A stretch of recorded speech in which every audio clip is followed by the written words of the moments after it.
Hey everyone, Miss GoElectric here. I am at New Lab in downtown Detroit, and today I'm going to visit Civilized Cycles. Now, I've already interviewed Zach at Civilized Cycles, and I've reviewed their Model 1, and you can check that out up here.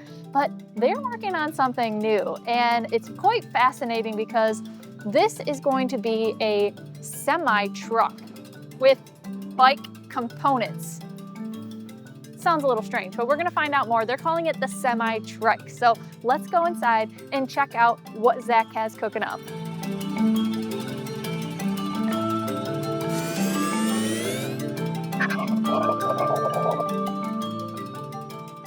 Zach, Hey, how are good you? to see you again. Nice to see you. Well, this looks a little bit different than when I saw you last. You look like you're in full workshop mode. We are. We're in a really exciting time. We just are delivering our first bike to our semi-trike system, I should say, to Lime.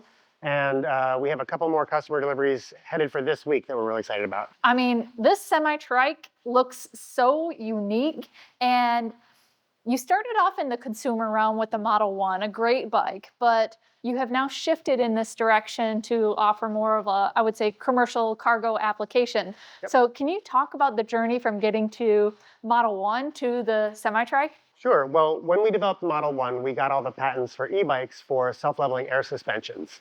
And we knew there were two places in the world where self-leveling air suspensions are sort of dominant in the market already, and that was luxury cars and semi-trucks. We already kind of had the luxury car segment covered with the Model 1, so we thought it was a good time to pivot to the commercial side of things and take this technology and bring it to the commercial side where it has huge, huge benefits. Well, talk about those benefits, because I think when we think of cargo bikes, it's not necessarily obvious, but the air suspension really makes it a game changer. It does, because to date, most of the cargo bikes in the market, in fact, all the cargo bikes in the market, have started as a bicycle platform, typically with a rigid suspension, and then they strengthen it up to take the extra weight of cargo. But the fundamental challenge is that when you're moving along the road and you hit a bump, that's a kind of a collision. And the more weight you have, the more energy is in that collision, and there's sort of limits to how much you can do with that. And as you load a rigid-framed bicycle more and more, the safe operating speed just drops. And you start breaking things, you start breaking cargo, the brakes don't work. Large semi-trucks have the same challenge as bicycles, which is that compared to what they carry, they weigh very little. And they have the same issue of needing a suspension that works whether they're carrying a low load or a high load. And so we just take the same concept, bring it to the e-bike world, and it works beautifully there. Well, so then talk a little bit about that, business model of appealing to a certain audience with this, because I could see a lot of different businesses benefiting from a product like this. Mm-hmm. Well, there's a lot of, I think people, when they look at this, the initial reaction is Amazon and last mile package delivery for UPS and FedEx. And we think those are actually excellent applications for this. And there's a lot of evidence that it's economically very effective from Europe, where they've moved almost 20% of their last mile package delivery to bicycle platforms.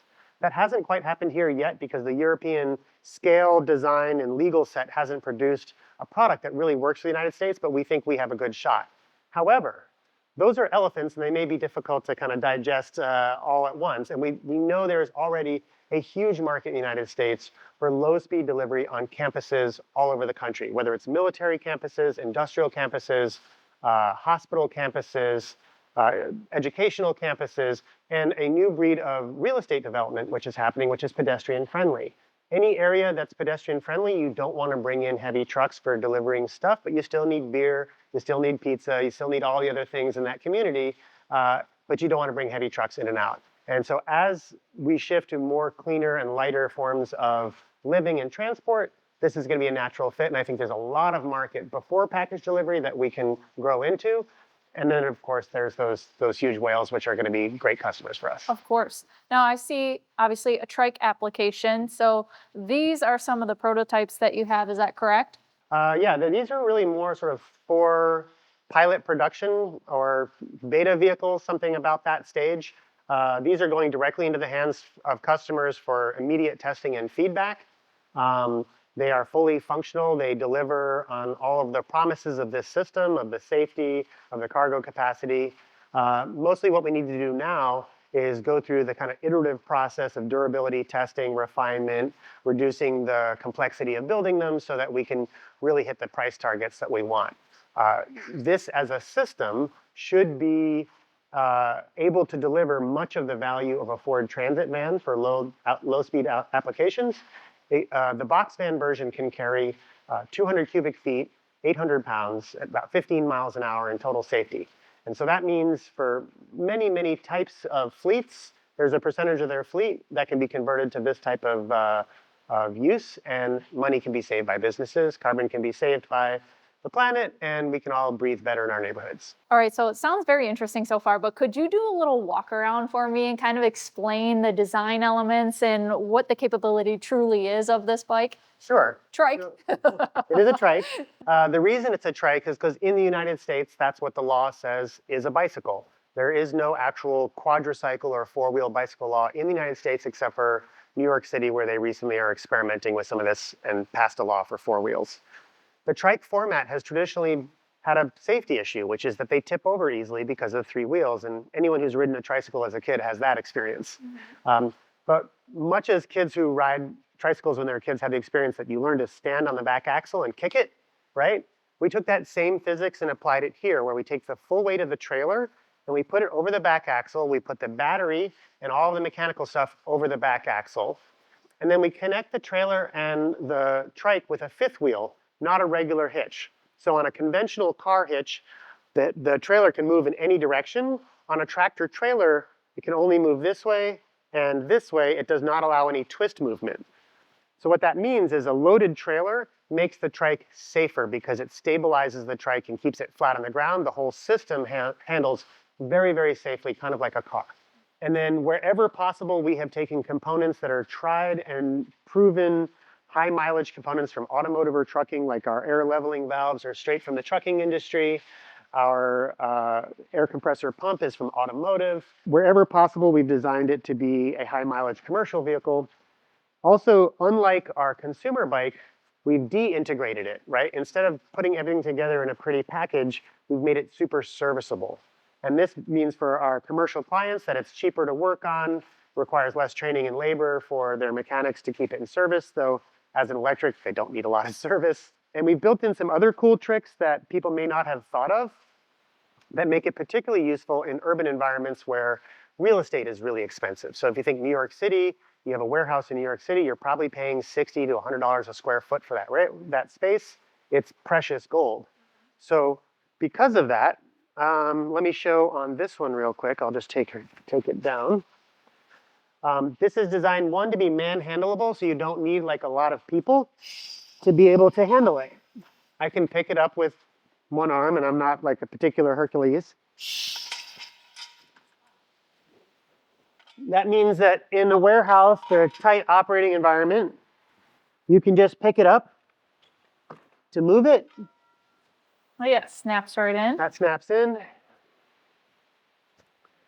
And this whole thing stands up for storage on end. Oh, wow.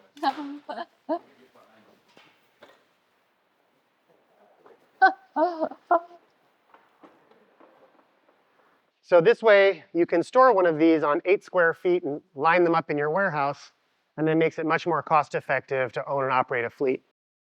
How much does this frame weigh? The frame by itself weighs about 40 pounds, so it's quite light. Yeah. It's all aluminum.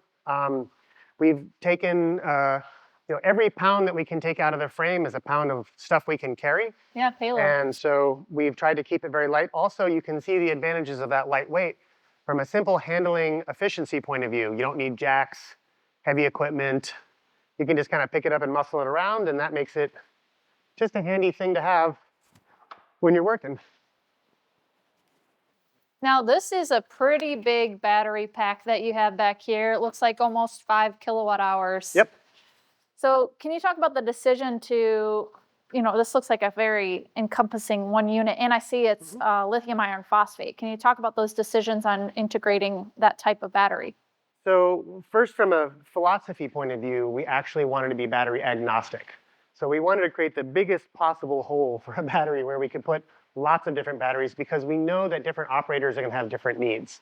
There are some applications where they need a specific removable fast charging battery, many other applications where people do not need that kind of swappability and they just want a very cost-effective battery. We also wanted to eliminate safety concerns. So lithium iron phosphate batteries are extremely safe. There's really no fire risk at all with them. And they're economical. So we can meet the price points that our customers want. So what kind of range are you getting out of a system like this when it doesn't have a load and when it has a payload? So we are still in the early phases of physical testing, and we're hoping to get a lot of that data back from like Lime and such. And so that data is coming in on a calculated basis. This should be good for about 6 hours of continuous running. So the goal is to make it good for an 8-hour work shift. There are other battery options that we can go to, and there's a fast charger option for this that will charge it to a full charge in 3 hours. Wow, that's pretty impressive for that size of a battery. Yeah. And also, what's kind of neat about this is that you have a lot of like bike components that you're used to integrating on a consumer bike, right? Yep. So I see the hydraulic brakes. You got very similar to what we saw on the Model 1. But can you talk about some of those advantages of being able to integrate those here too? Yeah, I mean, the consumer bike side of things has done a great job of building low-cost, high-quality, waterproof components for handlebars, for wiring, and for the light-duty stuff that's on the front. There really is nothing else out there that's as good as e-bike componentry. So we use that where it makes sense. Where it makes less sense are the heavy wear, heavy impact, heavy load aspects, and there we've used stuff out of industrial equipment or trailer equipment, which is much more engineered for that type of application. So the advantages here is that it's buyable and serviceable and familiar and low cost. And we've tried to do that with the rest of the bike, but just from a different supply chain. But this also has both a throttle and a pedal assistance. So can you talk about that decision? Because, maybe application-wise, it makes sense in different use cases to use one or the other. Well, 100% for it to be a bicycle in the United States, it has to have functional pedals. So our pedals work and the bike drives on them. At the same time, a throttle is a very nice control. There are a handful of jurisdictions where they don't permit throttles. And so it's important to have a very good quality pedal control, which we do have. Based on our observational research of people operating commercial vehicles for 8 hours a day, pedaling is something people prefer not to do for 8 hours. And so we want to give them the option for being comfortable. We've tried to be very conscious of the user, not just the operator who's the business, but the person who's actually driving it.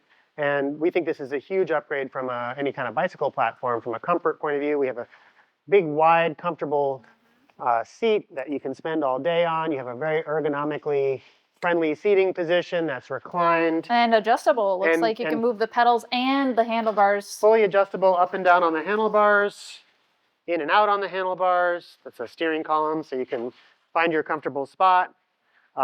We are awaiting the lever for the bottom pedals that will do exactly the same thing, where it's just a flip lever. You can slide them back and forth.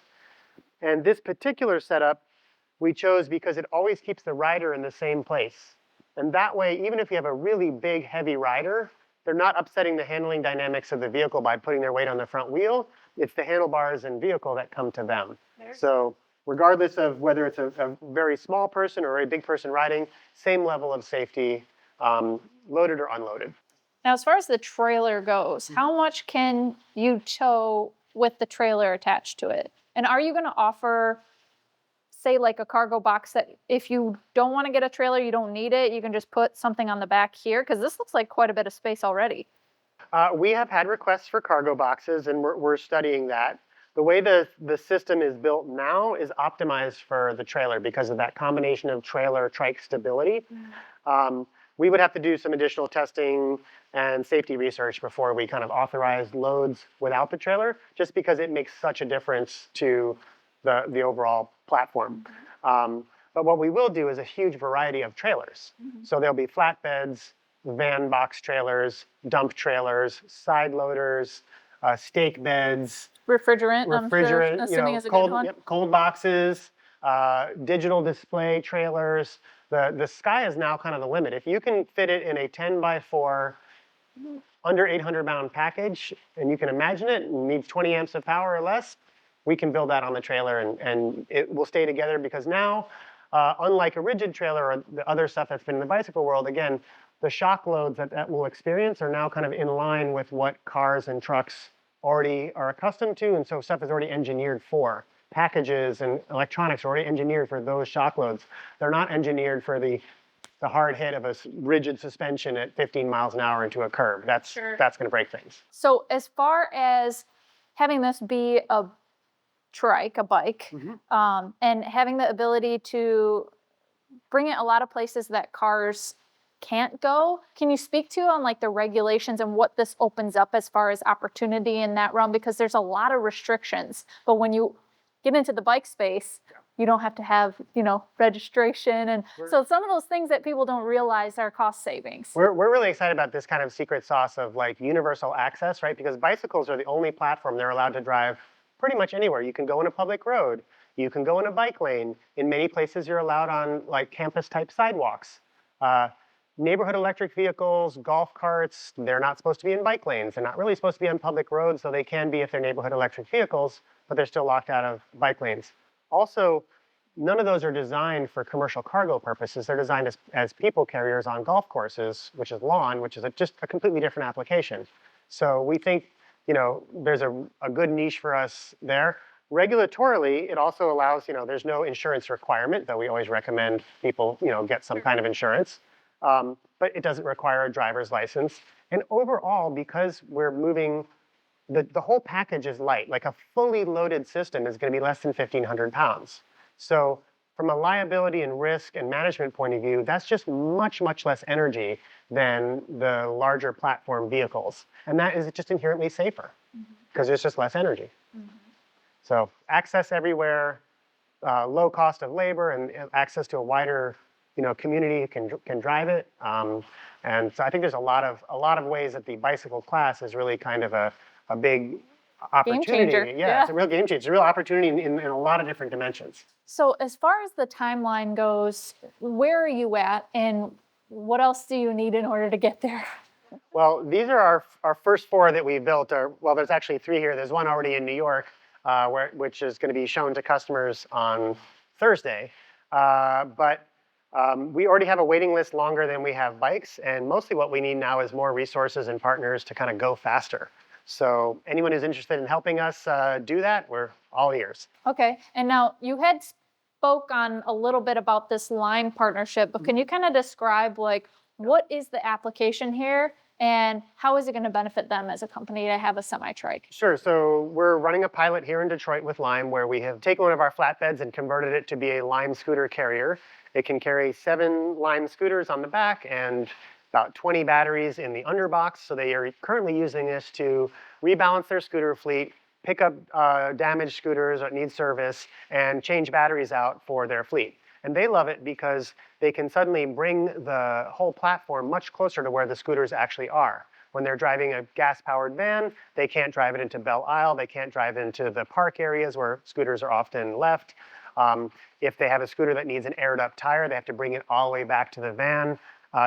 With our semi-trike, they actually just can disconnect the air system, put in an air chuck, air up their tires, put it back together, and drive away. So they really love the kind of on-site service aspect. And that turns into labor cost savings because they're more efficient in their operations, and then operational cost savings because what we're substituting is a gas-powered van that's going to cost $3,000 a month plus in lease, gas, depreciation, and insurance payments.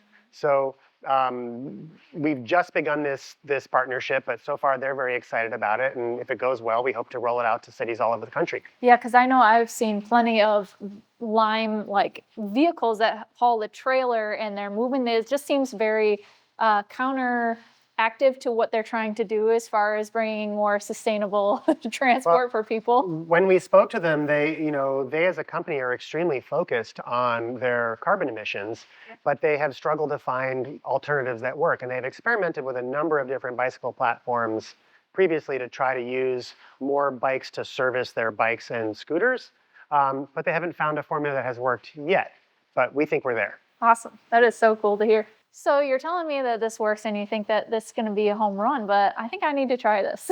I'm happy to have that. I will warn you, this one here, I haven't had a chance to reprogram. It's going to be very fast. We'll probably take some of the power of this one back down to the limit, but This one was running abnormally fast, so the flashing might not have worked. We'll You see. said 15 miles per hour, but how fast does this one go? Is it? Oh, it still goes 15, maybe 15 and a half miles an hour, but it gets there now. No, okay.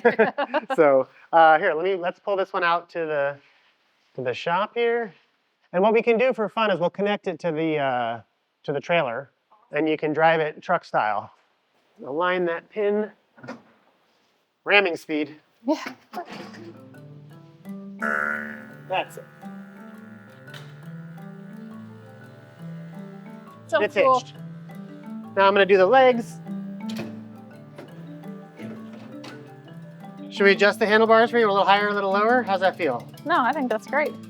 So release the Well, there, parking yeah. brake, and you should be good to go. Just remember to take wide corners because you're driving a semi. I'm driving a semi. Oh yeah. Your strong brakes are your left hand. Okay. Trying it out. Wow. Oh yeah. If you want to be serious here, we can just keep going. Go right out this tunnel. Cruise around outside. There is a reverse under your left hand. There's a little switch under the seat here. Oh. That's a reverse. This is an emergency kill switch, so if like it does anything weird and you're scared, just slap that. And this is a 2-speed shifter. This is a low gear, which is good for about 6.5 miles an hour, and this is good for about 15. Wow. That's for like climbing a granny, Right. super slope with a big load. All right, rock and roll. Oh. It's adjusting the suspension for Zach.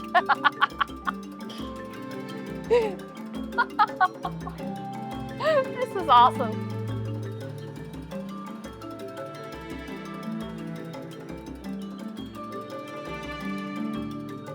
Of course, when I said fast, I realized afterwards that you've driven things like Mustang Lightnings and, whoa, brakes. It has good stopping power.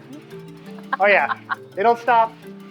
We've done that with full load and it stops.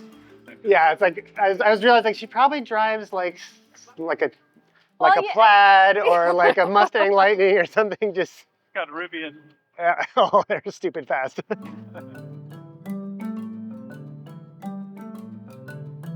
Now, we'll go right up this slope if you want. Yeah. You'll see it slows a little bit, but it's a pretty good hill.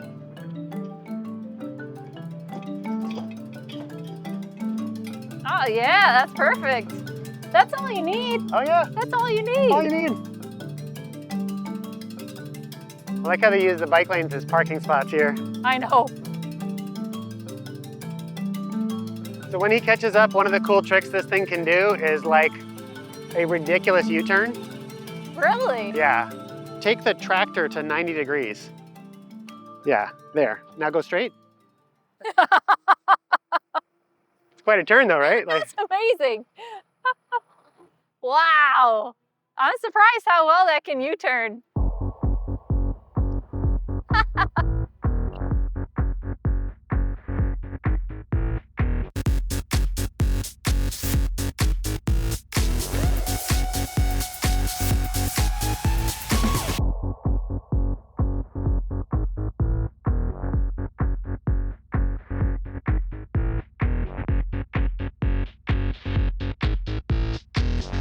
Lion scooter driver for a day.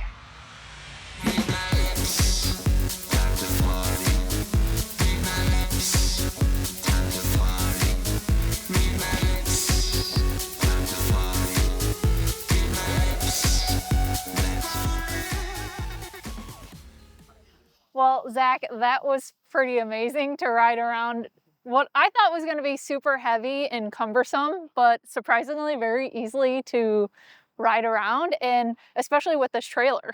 I was so impressed. I'm glad you found it easy because our goal is to make it as easy to ride as possible so the widest number of people can do it. Well, thank you so much, Zach, for letting us explore a little bit more about the semi-trike that you have been working on. It's my pleasure. We really appreciate it. Well, thank you guys for watching this latest video. And if you're interested in finding out more or learning how you can be involved with Civilized Cycles and what they're doing here, then see the links in the description below. But until next time, drive, fly, ride. Go electric. Thank you.